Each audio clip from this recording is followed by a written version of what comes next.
사랑의 하나님, 우리 자녀가 급격한 변화와 성장의 시기에 하나님의 특별하신 인도와 보호하심으로 함께하여 주실 줄 믿습니다. 우리의 손이 닿지 않는 곳에서도 매 순간 하나님의 인도와 보호하심으로 함께하여 주시고 모든 위험으로부터 보호해 주시고 어려움과 난관을 잘 극복할 수 있는 믿음과 근성도 허락하여 주실 줄 믿습니다. 하루하루 위험이 가득한 세상을 살아가는 우리 자녀를 하나님의 손에 맡겨 드립니다. 자신의 욕망을 위해 못할 일이 없는 죄악에 물든 이 세상에 노출되어 위협과 위험으로부터 하나님의 절대적인 도우심과 강한 손으로 그 위험에서 안전하게 지켜주시고 세상의 모든 악으로부터 보호하여 주시옵소서. 우리 자녀가 세상의 달콤한 유혹과 악을 거절하게 하시고 위험에 대처하는 지혜와 능력을 주시사 스스로를 위험하게 하는 일들을 분별하고 대처하는 자녀가 되게 하여 주옵소서. 우리 자녀가 하나님의 보호하심을 경험하게 하시고 보호하심에 감사함으로 하루하루를 살아가게 하여 주옵소서. 하나님의 은혜로만 살아갈 수 있다는 것을 고백하는 자녀, 우리 자녀 되게 하여 주옵소서. 예수님의 이름으로 기도드립니다. 아멘. 우리 은혜 받으실 하나님의 말씀은 마태복음 26장 13절 말씀. 같이 우리 인사하겠습니다. 안녕하세요. 반갑습니다. 네. 교회에 오셔서 성도의 교제가 꼭 있어야 되잖아요. 그렇죠? 멀리 계신 분도 한번 보시고 괜히 친한 척. 네. 네, 감사합니다. 자녀들을 위해서 특별히 기도하는데 우리 유초등부, 중고등부, 오늘 청년부에 이르기까지 또 요즘에 아이들이 더 바쁜데 저녁에 아이들이 시간을 좀 내줘서 와서 같이 찬양도 하고 예배도 같이 드리고 그래서 너무 기쁩니다. 네, 사랑하는 우리 교회가 비전이 있는 줄 믿습니다. 한 명의 무디가 있으면요, 그 한 명이 1억 명에게 복음을 전해요. 여러분 얼마나 한 명이 귀합니까? 우리 유초등부 아이들 한 명 한 명 여러분이 교회에서 볼 때마다 우리 교회가 옆에 조금 이게 터가지고 이제 한 700평이 돼요.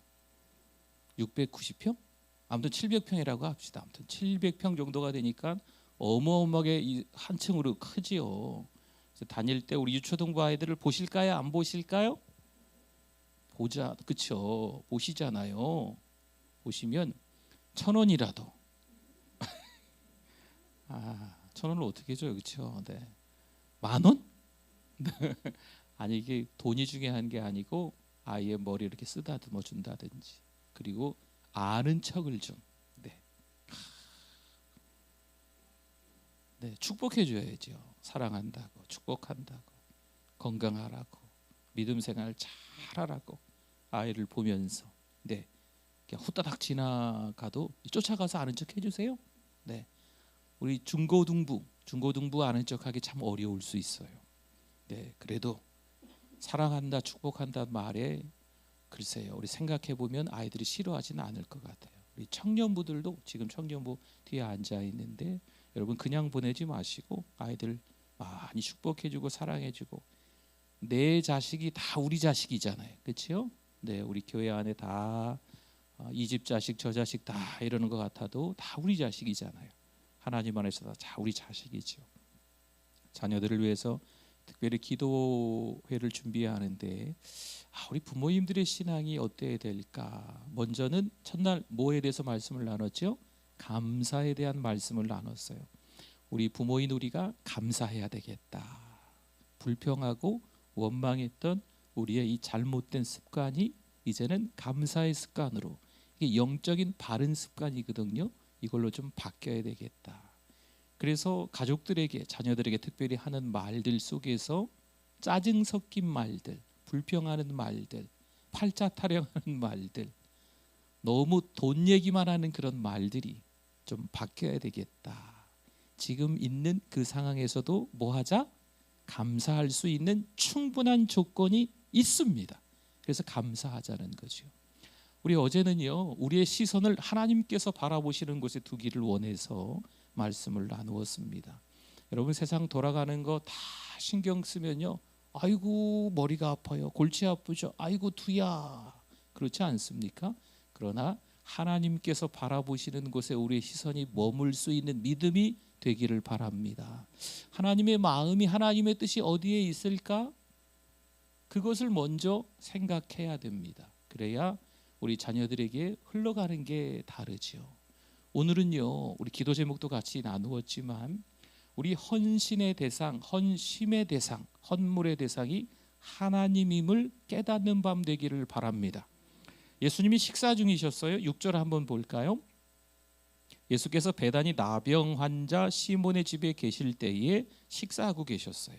시몬과 예수님은 이미 친분이 있는 것 같습니다. 시몬과 예수님이요, 주님께서 시몬의 나병을 치료해 주셨기에 지금 감사함으로 식사 대접을 하는 것 같아 보입니다. 사실 베다니에서는요, 놀라운 일이 또 있었어요. 지금 예수님이 식사하시는 동네가 베다니인데 이 베다니에서 또 다른 놀라운 일이 있었는데 어떤 일이 있었을까요? 죽은 나사로를 예수님이 살리셨던 일이 있었습니다.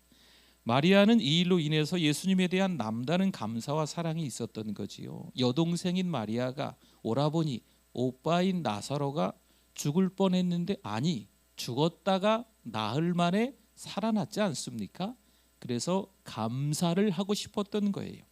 예수님을 뜨겁게 사랑할 수 있는 자는요, 은혜를 받고 그 깊은 사랑을 경험한 자겠죠. 누가복음 7장 47절 말씀에 보니까요, 이러므로 내가 네게 말하노니 그의 많은 죄가 사하여졌도다. 그 다음에 보세요. 이는 그의 사랑함이 어떻게 해요? 많음이라. 사함을 받은 일이 적은 자는 적게 사랑하느니라. 아멘. 사랑함이 많다라고 말씀하고 있습니다. 하나님의 사랑을 깨달은 만큼 주님을 사랑하게 됩니다. 당시의 유대 여인들이요, 값진 향수병을 몸에 지니고 다니는 게 습관이었다고 합니다. 그런데 오늘 말씀에 이 여인은 이 향유가 비싸도 너무 비싼 향유였던 거지요. 당시 1년 동안 노동자가 벌어들인 임금에 해당하는 어마어마한 돈.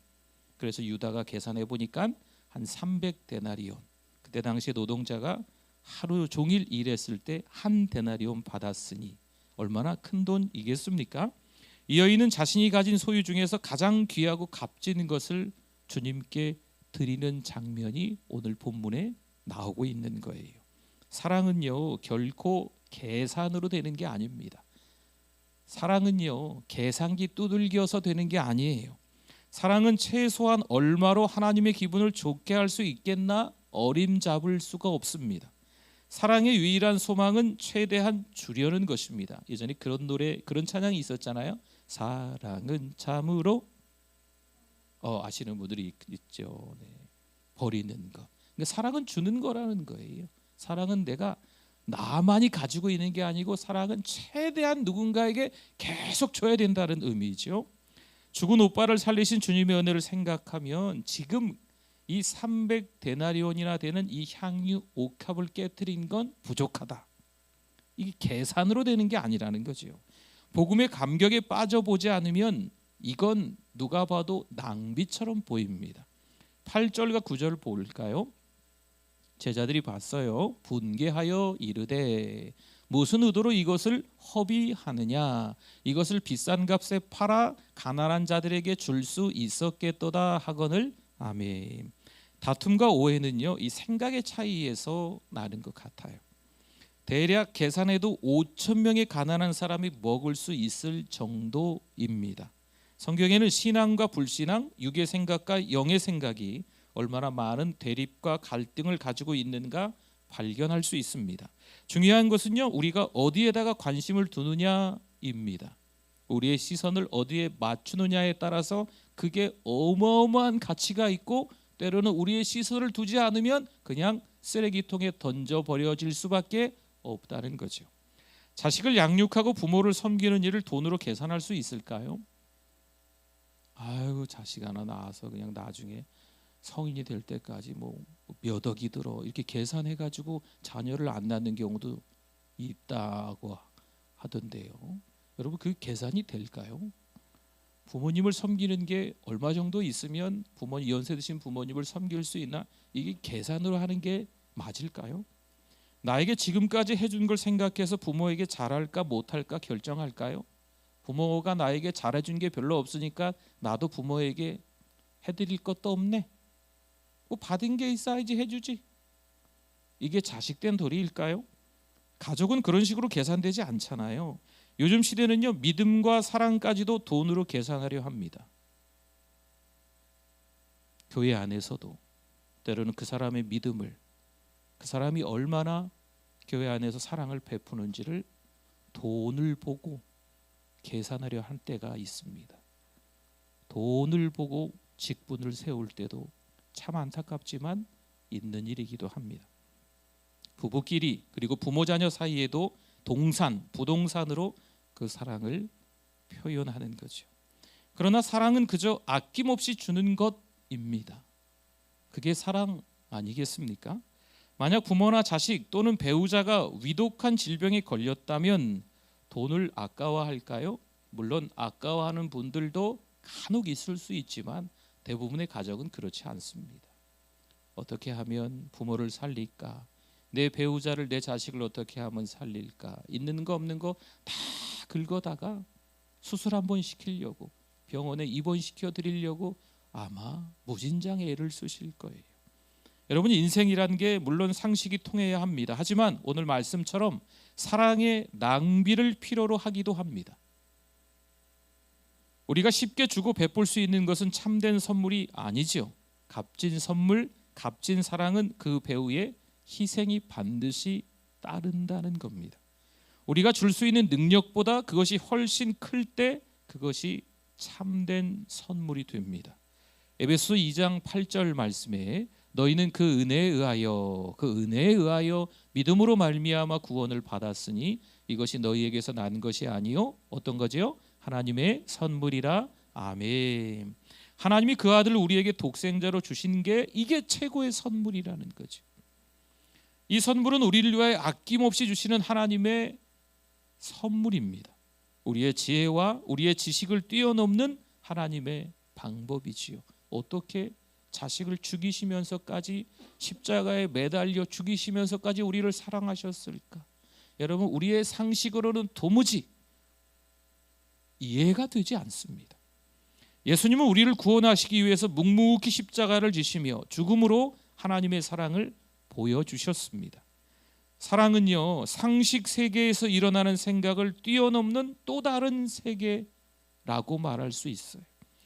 우리는 상식의 영역을 때로는 벗어나야 합니다. 세상에는 물질적 지식만이 지배하는 것 같아도요, 우리의 지식을 넘어선 또 다른 더 높은 고차원적인 것들이 세계를 움직이고 또한 세계를 지배하고 있다는 거지요. 여러분, 세상에 힘 있는 사람들이, 돈 많은 사람들이, 높은 곳에 앉아 있는 사람들이 세상을 지배하고 세상을 휘두를 것 같지요? 아니에요. 더 고차원적인 수준의 신자들이, 믿음의 사람들이 하나님의 아들을 이 땅에 보내주셔서 십자가에 못 박혀 죽으신 그 사랑을 믿는 하나님의 사람들, 그 사랑이 무엇인지 깨달은 그 사람들이 더 이 세상을 흔들 수가 있는 거예요. 10절 한번 봅시다. 10절. 예수께서 아시고 그들에게 이르시되 너희가 어찌하여 이 여자를 괴롭게 하느냐? 그가 내게 어떤 일을 했어요? 좋은 일을 하였느니라. 아멘. 우리가 주님께 드렸는데 다른 사람들이 이야기하죠. 허비한다, 낭비한다. 왜 쓸데없는 짓 했냐? 그거 말고 이게 더 좋았을 텐데 라고 하는 경우가 많습니다. 그리스도를 위해 사용되는 시간을 허비한다 생각해서는 안 됩니다.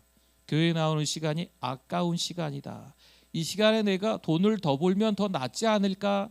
이 시간에 내가 건강을 위해서 또 어디 가서 막 뛴박질하면 더 좋지 않을까? 이 시간에 내가 집중해서 공부를 하면 더 좋지 않을까? 라고 생각하면 이 예배 시간이, 교회 나오는 이 시간이 허비하는 거고 낭비하는 거죠. 경건한 일에 투자되는 물질을 낭비라고 생각하거나 말해서는 안 됩니다. 여러분, 하나님의 일을 하는데, 선교하고 전도하는 데 있어서 우리가 사용하는데 그것을 낭비라고 생각하시면 안 돼요. 튀르키예를 위해서 돕는다, 뭐 성경책을 어디 이 교회에 보낸다, 이런 게 우리 교회 재정을 낭비하는 거다, 이렇게 생각하시면 안 됩니다. 비록 한강에 돌 던지기처럼 보여도 훗날 그것을 다시 찾을 수 있습니다. 여러분, 하나님의 계산은 그런 거예요. 우리의 계산은 1 빼기 1은 0일 수 있지만 하나님의 계산은 1 빼기 1은 또 다른 엄청난 숫자가 될 수도 있다는 겁니다. 가끔 교회를 섬기는 일에 있어서 이렇게 말씀하셔. 아유, 목사님 시간이 없어요. 할 일이 많아요. 건강이 좀 여의치 않아요. 형편이 어려워요. 이 마음이 뒤숭숭해서 교회 못 나오겠어요. 뭐 교회에서 섬기는 걸 못 하겠어요. 이렇게 말씀을 합니다. 참 상식적이고 이해되는 말씀은 맞습니다. 그러나 이것을 잘 생각해 보면 신자의 말은 아닙니다. 분명히 하나님의 세계에서 말하는 것은 아닙니다. 신자는 다른 각도에서 이해되어져야 합니다. 물론 사는 게 힘들지요, 어렵지요, 먹고 사는 게 쉽지 않습니다. 건강도 따라줘야 교회도 나오지요. 마음의 여유도 있어야지요. 집안 형편도 좀 괜찮아야지요. 누가 그러시더라고요. 교회 나가려고 하면 돈이 있어야 된다고. 진짜 그렇습니까? 이런 것 저런 것 다 복잡하게 생각하는 거지요. 그러나 우리 믿음의 사람들은 하나님의 차원을 바라봐야 됩니다. 하나님께서 바라보시는 곳에 같이 우리의 시선을 둬야 우리의 믿음이 남다른 거예요. 믿음이 점프한다는 거죠. 믿음이 더 성숙해진다는 거죠. 위로 더 올라간다는 거예요. 12절 한번 보겠습니다. 12절, 이 여자가 내 몸에 이 향유를 부은 것은 내 장례를 위하여 함이니라. 아멘. 이 여인이 예수님의 죽음의 의미를 깨달았고 그 의미를 확인하였습니다. 만일 그의 부활이 이루어지면 예수님께 기름 붓는 일을 할 수 없기 때문에 식사 중에 예수님의 머리에 기름을, 그 300데나리온이나 되는 엄청난 그 액수의 기름을, 남들은 다 허비고 낭비라고 손가락질하고 5,000명이나 되는 많은 사람들이 한 번 식사를 할 수 있는 큰 돈인데 왜 이랬느냐라고 해도 기름을 부었습니다. 제자들은 어때요? 예수님의 고난과 죽음에 대해서 이미 예고를 했는데도 불구하고, 그것도 한 번, 두 번이 아니고 3번이나 예고했는데도 불구하고 제자들은 몰랐습니다. 그들의 편견과 오해는 예수님에게까지 불평하고 지금 시시비비를 따지고 있는 그 형편인 것을 볼 수 있습니다. 요한일서 4장 19절 말씀 볼까요? 같이 한번 읽어주십시오. 우리가 사랑함은 그가 먼저 우리를 사랑하셨음이라. 아멘. 그가 먼저. 우리가 하나님을 사랑했다라고 착각하지 마십시오. 하나님이 계시고 뭐 부처님이 계시고 또 누가 있나? 네네, 뭐가 있어요? 아무튼 이렇게 뭐 유교, 뭐 공자, 뭐 누구 다 많이 있죠, 그렇죠? 네. 거기서 딱 보니까 하나님이 좀 괜찮아 보이시네. 그래서 내가 하나님을 선택한 걸까요? 아닙니다. 그렇지 않습니다. 하나님께서 우리를 먼저 택하여 주신 줄 믿습니다. 성경은 말씀합니다. 창세 전에 이미 하나님이 우리를 택해 주신 거예요. 하나님의 아들로 딸로 택해 주신 거죠. 물론 우리의 삶이 여간 힘든 삶이지만, 만만치 않은 삶이지만 그래도 하나님이 택해 주셨기 때문에 그 과정을 잘 지나가면 됩니다. 하나님 사랑의 깊이는요, 그 사랑을 입은 성도 외에는 알 수가 없습니다. 십자가 그 사랑으로 죽음까지 내어주신 그 사랑을 경험한 사람 이외에는 알 수가 없는 거예요. 11절 한번 볼까요? 11절, 가난한 자들은 항상 너희와 함께 있거니와 나는 항상 함께 있지 아니하리라. 아멘. 이 여인의 행위는 늘 행할 수 있는 구제에만 관심을 두었던 제자들에 비해서 영원히 간직되어야 할 것임을 예수님은 강조했습니다. 12절과 13절 우리 한 절만 더 볼까요? 이 여자가 내 몸에 이 향유를 부은 것은 내 장례를 위하여 함이니라. 내가 진실로 너희에게 이르노니 온 천하에 어디서든지 이 복음이 전파되는 곳에서는 이 여자가 행한 일도 말하여 그를 기억하리라 하시니라. 아멘. 신앙생활에는요, 우선순위가 있습니다. 믿음이 있다 하면서 주변에만 예민했던 제자들은요, 큰 실수를 범하게 됩니다. 예수님과 가장 가까이에 있으면서 예수님의 특별 훈련을, 특별한 제자 훈련을 받고 있는 사람들처럼 보이지만 그들이 큰 실수를 범하게 되는 거죠. 그렇다면 우리는 어떨까요? 오늘 우리는 어디에서 실수를 하고 있을까요? 삶의 최고의 가치를 어디다 두고 살아가고 계십니까? 가장 중요한 높은 수준의 가치가 어디 있느냐에 따라서 내가 하나님의 마음에 기쁨을 올려드릴 수도 있고 또 제자들처럼 큰 실수를 저지를 수도 있는 겁니다. 새 한 마리를 좀 보여드릴까요? 네, 이 새 가지 펠리컨이라고 하는 새입니다. 이게 이제 목주머니가 이제 크게 늘어나는 새잖아요. 네. 근데 이 새가 조류 중에서, 새들 중에서 모성애가 가장 크다라고 이야기를 합니다. 새끼들에게 줄 먹이가 없으면 자신의 가슴살을 뜯어서 이 새끼들에게 먹이는 새가 이 펠리컨이라고 합니다. 또한 병에 걸려 죽어가는 새끼가 있으면 자신의 핏줄을 터뜨려서 그 피를 입에 넣어준다고 합니다. 이 어미 펠리컨이 자신은 죽어가면서도 새끼를 위해서 기꺼이 목숨을 바치는 거죠. 우리가 신앙생활을 하면서 어떤 경우에는 너무 침체돼요. 네, 열심히 하나님을 바라보고 다름박질을 했는데 어느 날 갑자기 찾아오는 다운되는 거죠.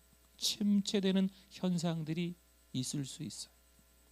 내가 지금까지 주님을 위해서 얼마만큼이나 헌신을 했는데, 헌심을 했는데, 헌물까지 했는데 갑자기 찾아오는 무기력증이 있습니다. 이런 걸 학습된 무기력이다라는 말로 쓰기도 해요. 참 어리석어 보이죠. 네, 참 나약해 보이죠. 다시 한번 우리가 우리의 믿음을 점검해야 될 때입니다. 특별히 자녀들을 위해서 우리가 축복해주고 자녀들을 위해서 하나님께서 보호해 주시기를 간절히 기도하는 이 즈음에 우리의 믿음을 점검해 봐야 돼요. 내 자녀의 입에서 어떤 말들이 많이 나오나, 내 자녀가 어떤 생각을 하나, 그 마음을 들여다보지는 못했지만 내 자녀가 주로 마음에 품고 이 머릿속으로 생각하는 것들이 무엇인지 여러분 어림잡을 수 있는 게 뭔지 아십니까? 그 부모의 생각과 이 부모가 마음에 품은 것, 부모가 말하는 것에 그대로 자녀들이 그대로 담겨 있다는 거죠. 여러분 이건 어쩔 수가 없어요. 그렇기 때문에 첫날 말씀드렸던 것처럼 우리에게는 감사가 끊이지 않아야 될 줄 믿습니다. 주님께서 무엇을 원하시는지, 주님께서 어디에다가 시선을 두시는지 우리가 잘 지켜보고 우리의 시선도, 우리의 발걸음도 거기에 머물러 있어야 되는 거예요. 오늘도 역시 마찬가지입니다. 정말 하나님이 기뻐하시는 것은 무엇일까? 그 하나님의 사랑을 내가 얼마나 많이 받았느냐에 따라서 내가 침체되거나 무기력해지거나 아니면 오히려 힘들고 어려울 때 다시 점프할 수 있는 믿음이 되는 줄 믿습니다. 여러분 그 믿음, 좀 차원이 다른 그 수준 높은 믿음을 우리가 가지고 있어야 자녀들에게 흘려보낼 게 있는 거죠. 이 아빠가 목사인데, 이 아빠가 신앙생활을 잘하는 교회에 수십 년간 다닌 성도인데 자녀들에게는 해줄 게 없는 거죠. 정말 해줄 게 없더라고요. 뭐 줄 게 없더라고요. 근데 잘 생각해 보면 진짜가 있잖아요. 진짜가. 네. 우리가 눈에 보이는 어떤 돈이나 아니면 집 한 채나 아니면 뭐 아이들이 아무튼 그런 걸 누리며 살아갈 수 있는 그런 상황과 환경을 만들어주지 못해도 우리는 믿음이 있는 줄 믿습니다. 하나님께 받은 사랑이 있는 줄 믿습니다. 그거 깨달으면 자녀들에게 진짜를 줄 수 있는 거예요. 여러분 말씀을 은혜롭게 가정에서 잘 하실 수 있기를 바랍니다. 그리고 우리가 눈으로 보는 것들, 내 눈으로 보는 걸 우리 자녀들도 똑같이 본다고 생각하셔야 돼요. 물론 먼저는 하나님께서 보시겠지만 우리가 말씀하는 거나 우리가 말하는 거나 우리가 생각하는 거나 마음에 품는 걸 물론 하나님께서 다 보시고 아시겠지만 우리의 자녀들도 똑같이 보고 느낀다는 걸 아셔야 돼요. 그래서 신앙으로 더 단련되어지는 우리 부모님들 또 우리 자녀들 될 수 있기를 축복합니다. 아멘.